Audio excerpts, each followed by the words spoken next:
區同埋自然教育徑，同埋林徑，仲有呢個野外研習院。假如你想呢個自然教育徑呢，就可以由呢條路直行上去啦，左手邊條樓梯上，咁係比較有啲辛苦嘅。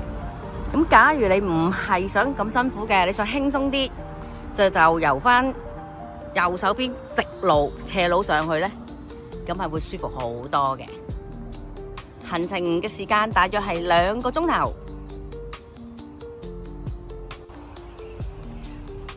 由呢邊行上去呢，自然教育徑又可以嘅喎，又或者係呢邊呢，上呢個林徑入口啦，同埋野外研習院。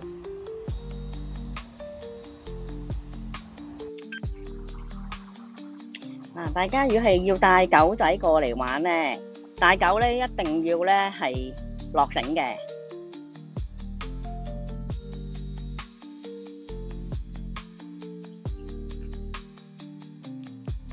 今日天氣都好好啊，唔會話太熱，有啲微風咯出邊。咁呢度有個狗仔嘅洗手間，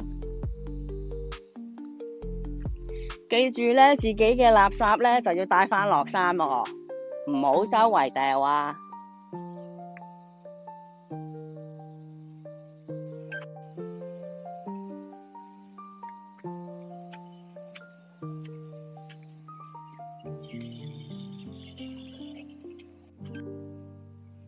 呢度咧就寫住咧觀鳥小貼士喎。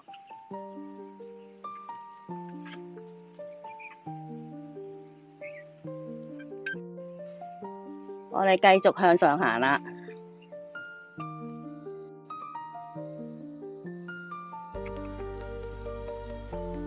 我哋大約行咗5分鐘，跟住佢有個提示啦。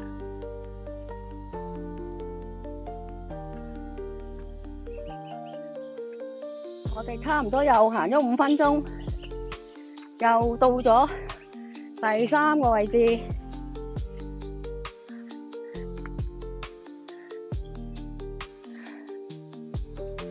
樓梯呢，我哋大約行咗15分鐘左右啦。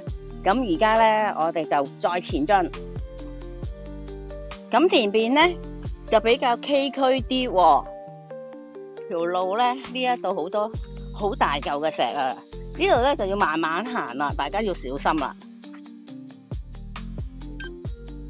我哋又到咗第4個提示啦。跟住我哋咧又向嗰度上邊再行啦。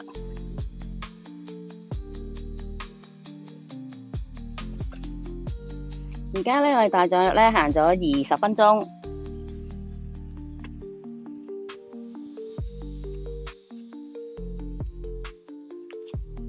而家咧我哋行到嚟呢邊咧，前面啲樹咧整咗落嚟，咁樣兩邊左右咁扮咗落嚟咧，我哋好似行咗一個咧隧道咁樣喎。跟住前邊咧就係會仲有啲樓梯嘅，我哋咧就再行上去。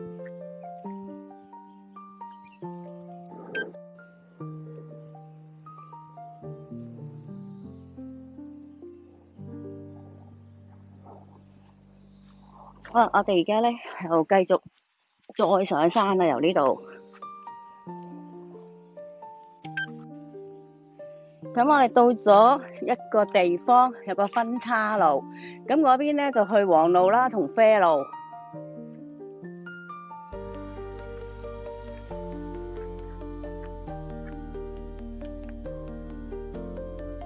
跟住咧，我而家再要直去前邊，仲未到呢個自然教育徑，我哋繼續行。我哋而家咧就行咗落嚟啦，咁再行去終點咧就喺嗰邊喎。咁咧不過我哋而家咧就行去紅路啦，或者係藍路啦。我哋而家又向前邊行啦，呢嚿石都好大嚿喎。咁向前行啦。咁我哋大約行咗35分鐘，就嚟咗呢個目的地啦。咁呢度咧就會有一個地方啦，不過佢唔准燒烤嘅。咁就係大埔墟自然護理區2號郊遊地點啦。咁我哋就喺度停留少少時間啦，試下睇下冇啲雀仔咧可以影到嘅。咁嗰邊咧就再行去紅路啦，或者係藍路嘅。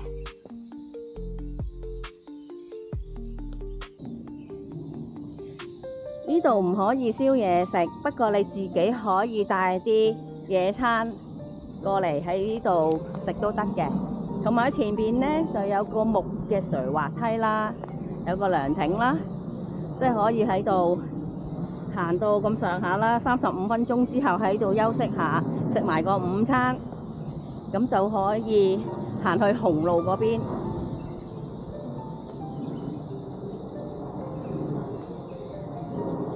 呢度仲有一條路行去嗰邊嘅。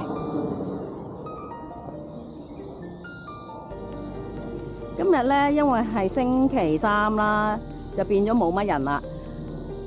係星期6日嘅啲時間咧，就會多啲人過嚟呢度咧，係野餐嘅。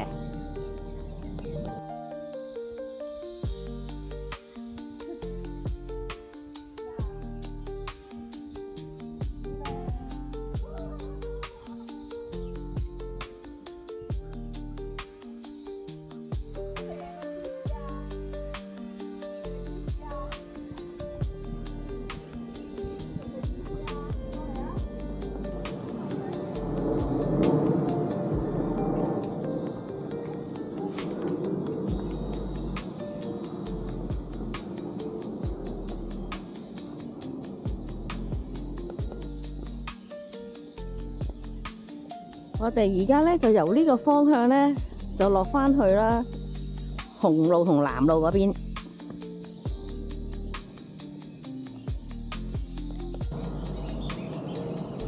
呢條樹咧跌咗落嚟啦，就由呢邊跌咗落嚟，咁咧佢就喺嗰邊喎，幾犀利！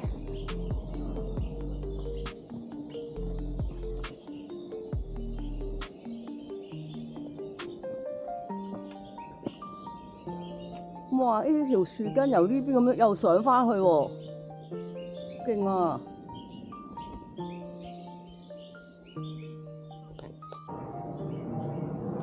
好，現在我哋咧就行到去紅路同藍路嘅分叉界啦，行過去啦。咁藍路咧就會繼續上山，咁紅路咧我哋而家就直行上去。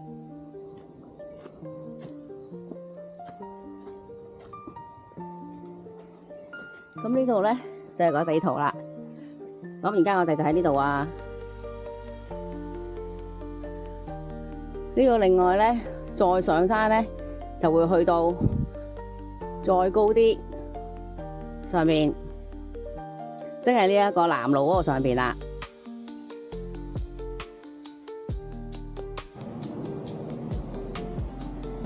咁下邊咧就有係水深啦，同埋石都好滑嘅。所以佢會寫住咧，就叫你唔好落去玩水啦。咁小心啲，我哋而家就直行過去。咁呢度有少少溪流啦。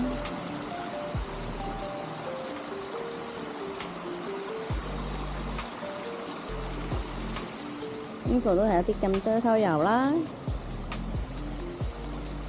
而家有少少微風吹埋嚟，加埋啲水咧，都舒服㗎。我哋咧就行到嚟呢一個第3區啦，呢度都唔可以燒嘢食㗎喎。跟住咧，我哋就會直行再上去。我哋又行到上嚟呢邊紅路啦。如果啲朋友仔想行下紅路唔想行嘅，就向翻嗰邊去藍路啦。我哋都係繼續行去紅路啦。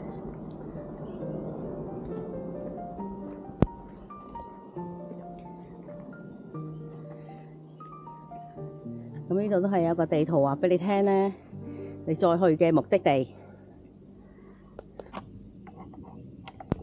前邊舊山幾脆子，啱啱喺前邊擋路喎，幾大嚿啊！呢嚿石頭，我哋繞過去咧就行，而家要再直行過去啦。我哋咧而家又行到嚟呢度咧，發現有一嚿石咧似鯨魚喎，見唔見到啊？大家好似一條鯨魚啊，見唔見到？好似有個嘴喺度啊！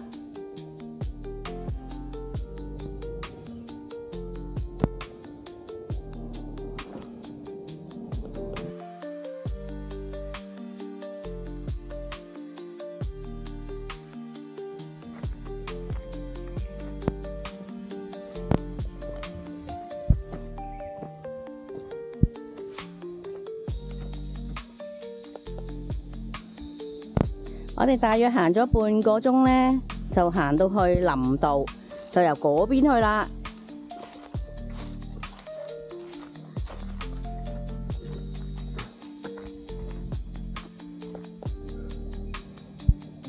咁我哋經過林路之後咧，又去返紅路嗰邊咯，又向嗰邊行落去啦。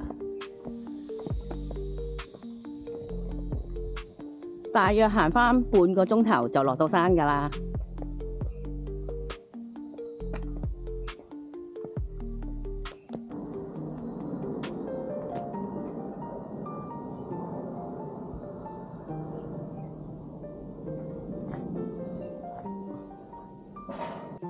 我哋落山之後咧，就見到咧大埔滘咧野外研習園就喺呢度啦。入邊咧都好多雀仔啊、花、蝴蝶。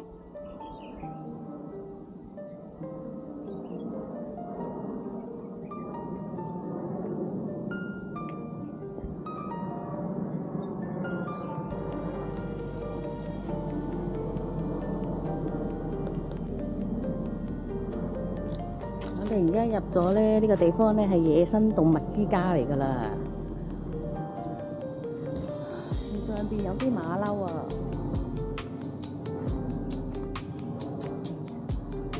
棵樹喐下喐下啦，啲馬騮就喺上面跳下跳下，但係唔知拍唔拍到佢哋咧？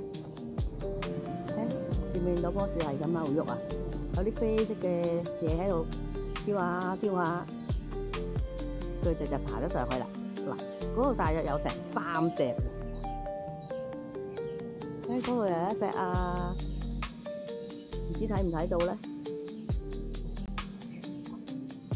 但係嗰邊咧，嗱有一棵樹又喐緊啦，佢哋喺嗰邊爬上去喎。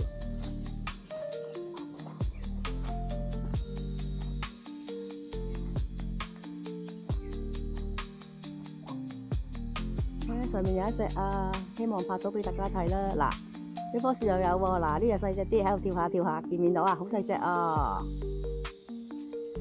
嗱呢隻嚟啦。又係細細隻啊！呢度幾隻啊，喺度跳下跳下，哇！一家人咁滯啊，全部小朋友啊！呢個大啲，可能係媽咪嚟嘅嗰個。呢個有小朋友嚟嘅，好細隻啊！喺棵樹嗰個枝嗰度咧，係咁行下行下，哇！你睇佢跳到，所以冇講錯，佢哋真係馬騮嚟㗎。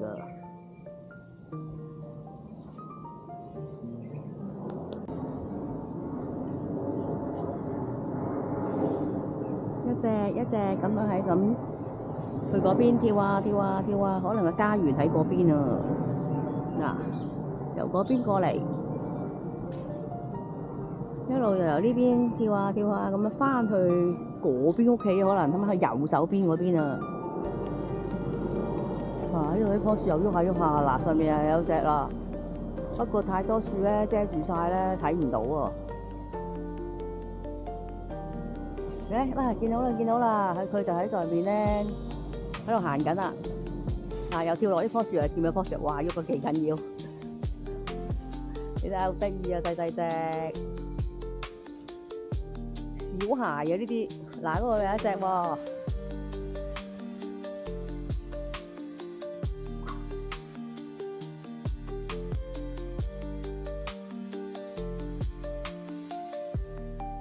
呢隻咧上邊嗰隻咧好肥啊，應該呢個就係媽咪啊咁大隻。嗰邊又有一隻，嗰隻可能爹哋啦。呢度又有一隻。啲小朋友咧係咁跟住成家人咁返屋企啊！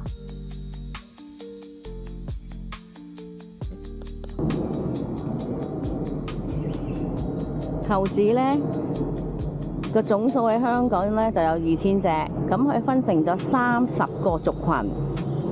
咁品種咧就有獼猴啦，同埋呢個長尾獼猴，主要喺金山啦、獅子山同埋呢個城門郊野公園。咁猴子咧就適應力咧就唔同生境嘅。如果森林同草原，甚至市區，甚至猴子咧爬樹啦，同埋識游水添啊！但係咧大多數咧都喺地面生活啦。佢主要嘅食物啦都係植物啊，同埋葉、果實啊、花、根、幼芽同埋樹皮。佢偶然咧都會食其他嘅昆蟲啦。咁猴子咧就要幫佢避孕嘅。絕育計劃就喺2007年開始，每年呢就承託承運商為金山啦、獅子山啦，同埋城門郊野公園猴群進行呢個避孕啦、絕育啦，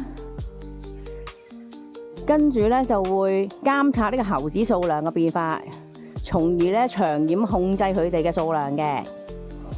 承辦商咧會用捕捉籠捕捉猴子啦，跟住咧捕捉咗佢咧就會交去呢個獸醫度檢查啦，確認猴子係適合進行手術後咧，就幫啲猴子進行咗內窺鏡絕育處理啦。完成手術嘅猴子咧就可以喺同日就放返喺大自然啦。咁群落咧調查顯示，有關呢個郊野公園嘅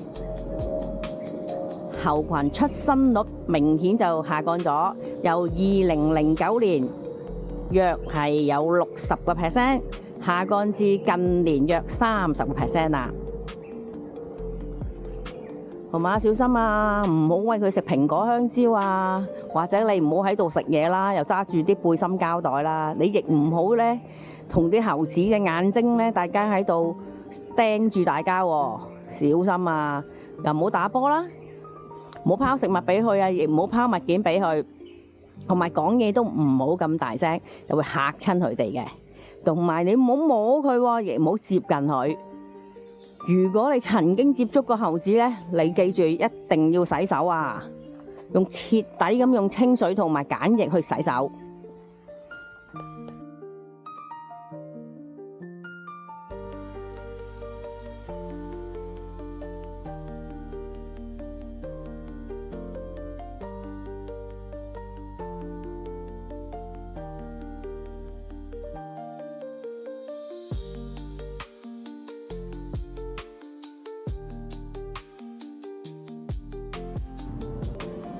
今日我哋去行山咧，大約行咗2個鐘頭，完結啦。